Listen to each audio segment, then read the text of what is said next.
एक आदमी चौक पर दुकान खोला। अब मोहल्ले वाले को बोल दिया कि भैया मी दुकान खोलिया ही, रात करे नी द्वार मजलिस से मोर घोरत तुमरा सब ओसे जाई।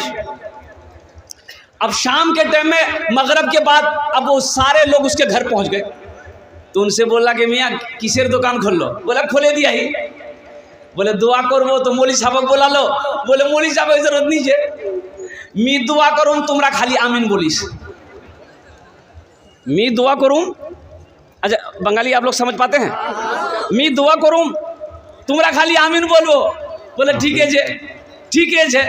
हाँ, ये दुआ के लिए हाथ फैलाया।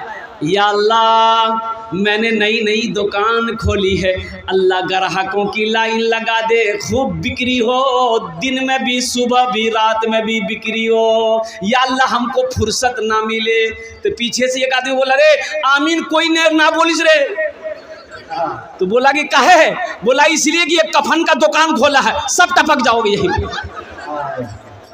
अच्छा आमीन बोला जाएगा, वही आमीन बोला जाएगा। तो आदमी टपकेगा जब ही ना कफन बिकेगा। कुर्बान जाओ एखाने जेटा दुआ होबे कबूल होबे, जेटाई दुआ होबे मकबूल होबे।